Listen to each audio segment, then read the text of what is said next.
Morality must go over legality in the frame and state of the current world today. There are so many loopholes and ways to escape responsibility of those that are meant to protect us that must not be overshadowed. First of all, I want to start off by saying a 1 year old child, an 18-month-old child by the name of Cohen Wiley, was unalived by the very people meant to protect her over some diapers that may or may not have been stolen. I don't believe they were stolen. It was alleged that there was a receipt in the car and that they were in fact paid for. Cyrus Carmack Belton was ran down and unalived, and similar to Trayvon Martin, both attackers were found to be innocent. I'm closing my eyes and saying this because it is so deeply horrific, to be frank. It's horrific and it's upsetting. But in 2005, Warren versus District of Columbia, it was found that the police, who are derived from old day slave catchers, are not implemented to protect individual citizens, but rather protect the public as a whole. Who is that? Who are the public? Because it's in my understanding that the more individual citizens come together, they become the public. So who are they really protecting? What ideas are they really protecting? Are they protecting the ideals of mayors, governors, elected officials? Are they protecting the idea of democracy or the idea of a good and sovereign nation? Or are they protecting the people? Because they should be meant to protect the people. But their assistance is up to the discretion of each individual station federally.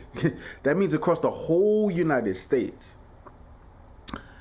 They're not obligated to help individual citizens in need, but are instead meant to control and police the public as a whole, to protect someone's ideals, to protect the image, to protect the overarching theme and resonance of the public.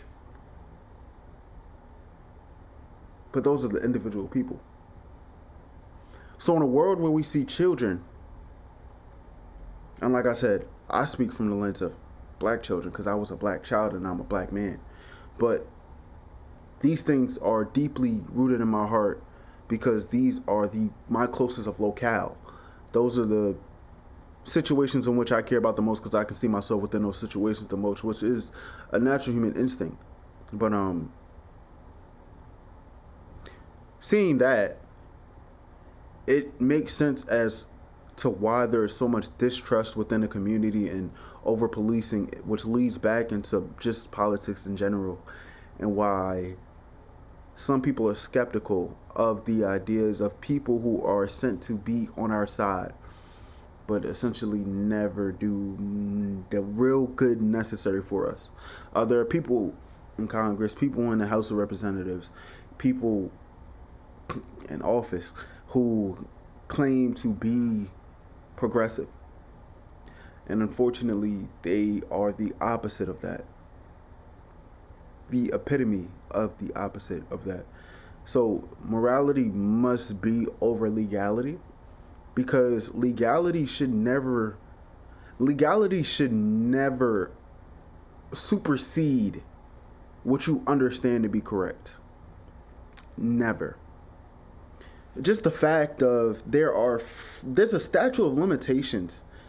There's a statute of limitations regarding obscene sexual acts between women, children, and other men. There's a statute of limitations between that. There are protections around people, grown adults who participate in acts with children, and that's frankly disgusting. There's legal protections for those type of people. What type of sense does that make? There's legal protections for people who have massacred others. there's a war going on between two nations, and it's hard to take sides on politics and what's going on. And I'm not informed enough, frankly, to have an opinion on who's right and who's wrong and whose side I'm going to be on. Because, frankly, I can't care about that when I have to look at children being unalived and I have to look at people on the side of the street in my communities. So I can't look at that yet. But eventually, I do want to get there and do want to foster more unity there. But one thing I can say without the shadow of a fucking doubt is that there is no reason why there should be blown off ligaments of children in any of these places because of some dumb battles based upon capitalism. It doesn't make any fucking sense. It doesn't at all. Now, the discretions and the disagreements that they had between two nations, I can't comment on that yet because I'm not informed enough about that yet. But those civilians that are children, there's literal babies that are being massacred because of the greed, because of the capitalistic desires of other people. Calling the question, just how much is okay? Just how much greed is the public willing to accept just to protect this image of what is and what isn't? It doesn't make any sense. Morality must come before legality because these people have shown you time and time again that they do not care about you. As a whole, they don't care about you. Yes, I can point to great individuals within each area of which I can admire certain qualities of them about. I have met good white people. I have met great white people. I've met great black people. I've met great Asian people. I've met great Indian people. I've met great, well, they're Indian. They're Asian as well. I've met great Hispanic and Latino people. I've met great everywhere. But at the end of the day,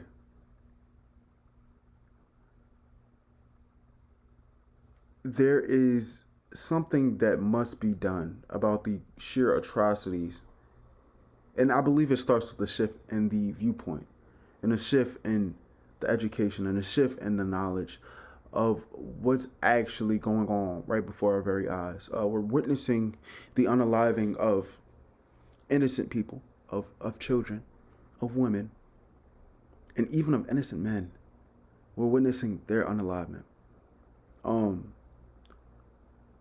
We are very much so witnessing people be degraded and people be ostracized for the decisions that they've made, meanwhile not understanding their choices. So if you see a mother in the store, this is a fictional hypothetical situation. If you see a mother in the store and she's stealing food, you might say, oh my goodness, she has no class. Oh my goodness, she's just out here stealing. She's such a horrible individual.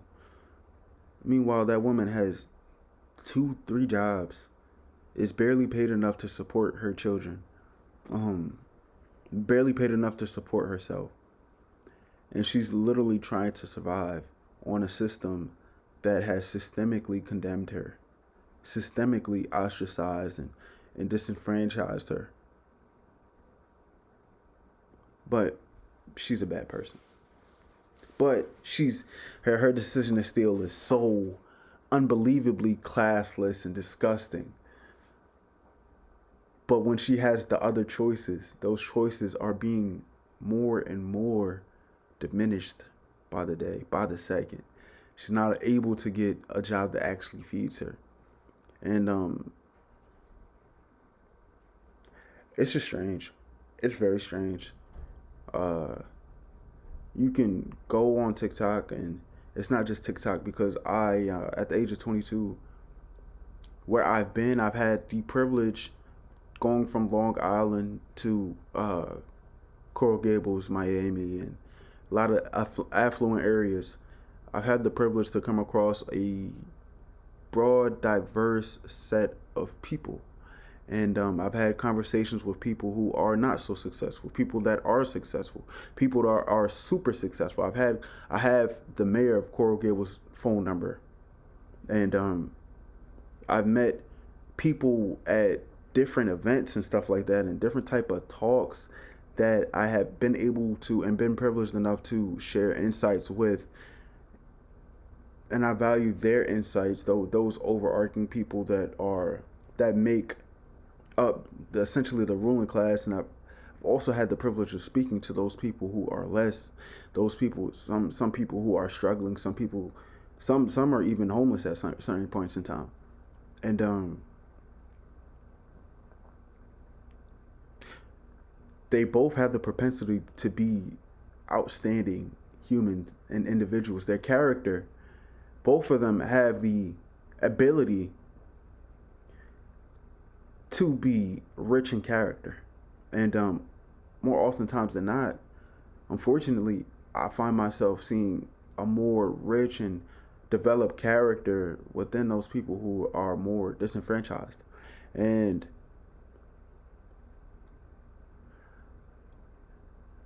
their resilience and their want, their desire to be better people,